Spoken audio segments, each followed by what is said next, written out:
আজকে আমি বানাবো ক্রিস্পি চিকেন পপকর্ন।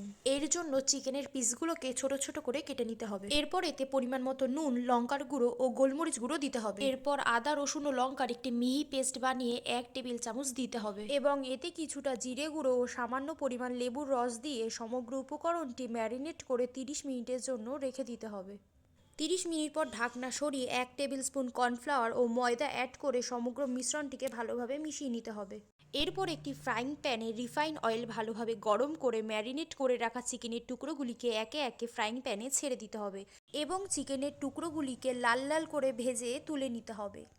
এরপর চিলি সস বানানোর জন্য 3 কোয়া রসুন ও সামান্য পরিমাণ আদা এবং স্প্রিং অনিয়ন টুকরো করে এরপর ফ্রাইং প্যানে তেল গরম করে আদা রসুন কুচি, নুন, গোলমরিচ গুঁড়ো এবং টমেটো সস ও শেজওয়ান সস দিয়ে ভালোভাবে নাড়িয়ে নিতে হবে। এরপর ধনেপাতা ও স্প্রিং অনিয়ন দিয়ে ভালোভাবে মিশিয়ে নিতে হবে। এরপর আগে থেকে ভেজে রাখা চিকেনের টুকরোগুলি ফ্রাইং প্যানে দিয়ে সমগ্র উপকরণটি একসঙ্গে মিশিয়ে নিতে হবে।